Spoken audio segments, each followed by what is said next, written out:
So for her lashes, we used our new Mega Volume lashes. I used the lengths 12, 14, and 16. We did 12 and 14 in C curl, and the 16s mainly in the middle. We did D curl.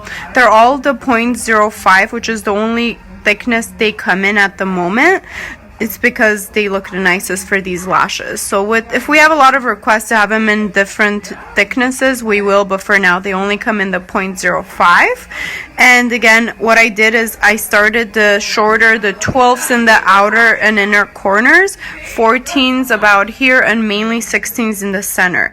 But what I also do, one of my tricks is within the longer pieces, I put shorter pieces in between to give it that nice wispy look. So I'm using 12s and 14s all the way in here in between the 16s as well.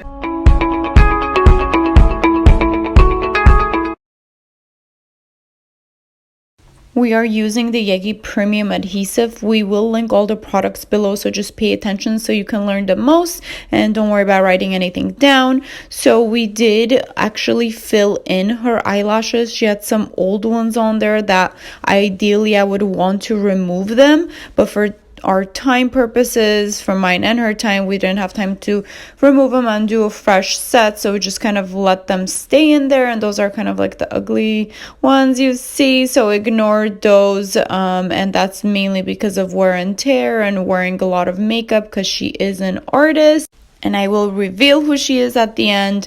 So we are going and applying on all her natural lashes that don't have any of her old lashes on. So that's what you saw starting off. But if I do see any old ones that are really outgrown or really horrible, I do remove them as we go. So you can see the application. We're using these lashes that are easy to fan out. They're the Yegi Mega Volume lashes, as I said, in 12, 14, and 16. So pay attention as I'm applying. I'm applying only about 1 millimeter to 2 millimeters away from where the eyelashes are growing out. And when I'm isolating, I'm making sure that I'm only attaching on one natural eyelash. So nothing is stuck together, so we avoid any damage to her natural eyelashes.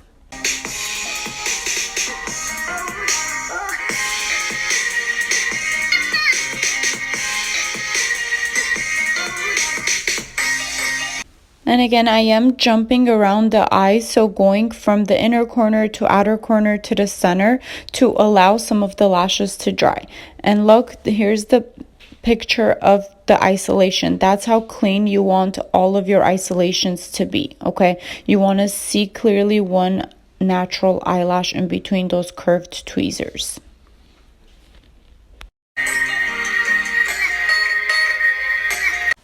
Also pay attention to, as I apply the lash, if it tilts a little bit to the right or left, I help move it or straighten it out with my tweezers so it dries as straight as possible. I don't just throw it away. So you have like a second or a split second to shift it to how straight you want it to dry, because that's how quickly the glue dries, is within 1 to 3 seconds in general, most glues. So you have like a second to straighten them out. So if it does tilt, make sure you straighten it out so it dries as nicely as possible.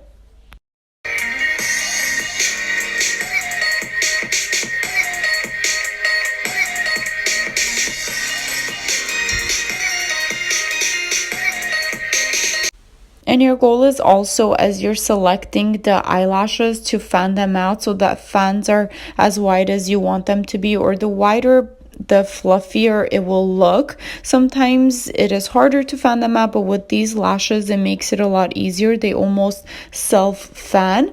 But even with that, the trick is to hold it in place after you see it fanned out, before it dries, so the fan doesn't close back again.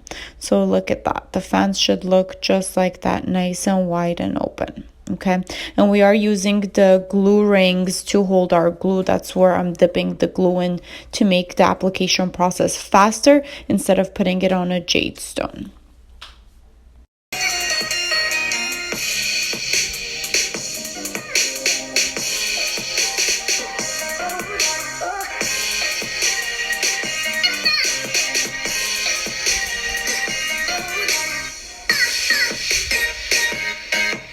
And pay attention to where I'm putting each length. I did talk about it, but I did not draw it out on the eye patch. I wish I did for you. But you see, even that one short eyelash, you see how I'm placing it right in the center with the 16s. So that's the size 12. So what I did is, within keeping that round shape, like we said, the 12, 14, and 16s in the center, I mixed in the size 12 in between all of the lashes just to give it that wispy look. So that's why you'll see some of the shorter ones I'm placing right next to the longer ones in the center, and that's kind of the secret or the trick to making it look even wispier.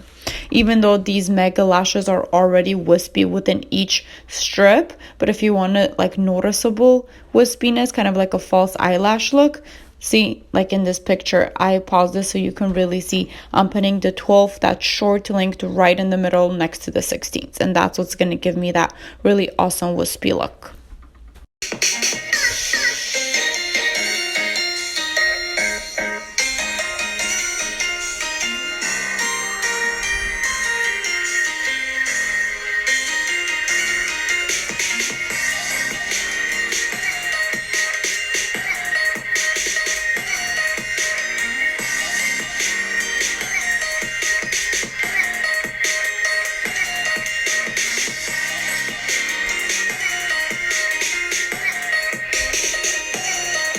You can also place the extension next to the natural lash, just like I did, instead of on top, okay? Sometimes if the natural eyelash is growing in a weird direction, it's easier and it's okay to glue it next to the natural eyelash. So it's not touching the skin, it's still attached to the natural eyelash, but it's not directly on top, it's attached from the side. Okay, so that is okay to do. Even sometimes I've noticed the volume fans last longer if you attach it underneath the natural eyelash.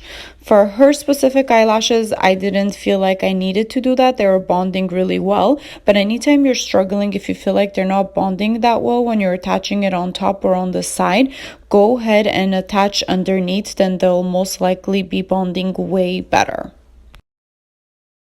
And watch again, right here, you will see how I use my tweezers to straighten out and give direction to the eyelashes as I want them to go where they want to go.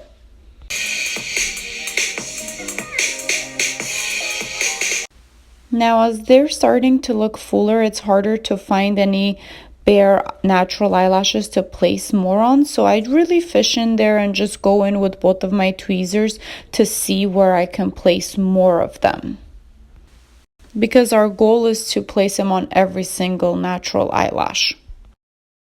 Okay, now that they're pretty full with the mega volume lashes, I'm actually gonna again break the rules and do a little bit of a trick I'm gonna show you guys to make them look even wispier, because we really want to mimic that false eyelash look. So what I'm gonna do is, now I'm gonna use the regular mink eyelashes, and I'm not gonna fan these out. Or you can use classic eyelashes in 0.15s, or you can use a few 0.05 mink eyelashes, but don't fan them out, kind of in a little bit of a bunch, just like you're gonna see me do. Grab a little bit of a bunch, don't really fan them out, so we can give it a wispy false eyelash look. And we're gonna glue only like 6 to 8 pieces throughout the eyelash, and that's gonna break them up and really give that false eyelash look. So here's the first one. You see how it's so much longer than the other ones, and it really sticks out, and we didn't fan them out, they're just straight. The purpose of that is just to give the extra wispy false eyelash look. Sticking out? Okay. I'm talking to the camera like someone's gonna talk back to me. But comment below, people. I'm used to doing this in a classroom setting where people actually talk to me, so ignore me talking to myself, but comment below if you guys have questions. So I've already applied to all of her lashes, so it's really hard to find the empty lash to put this on. So this one has very little lashes on it, so what I'm gonna do is I'm gonna combine it. And it's okay because she does have nice thick natural lashes, and it's not gonna be too heavy, okay? So the rule of thumb is as long as you don't have double the amount of extensions per natural eyelash, you won't be damaging the natural eyelashes. Okay, so here we go. I'm gonna look for another empty lash right here.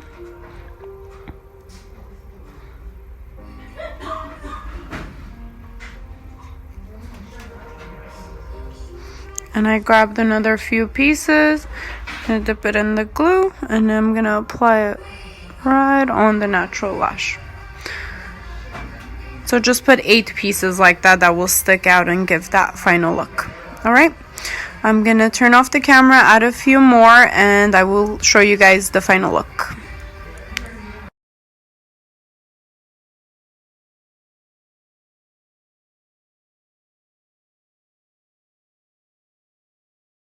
Into these lashes by Yegi. Oh my god. Do you see this? Do you see this?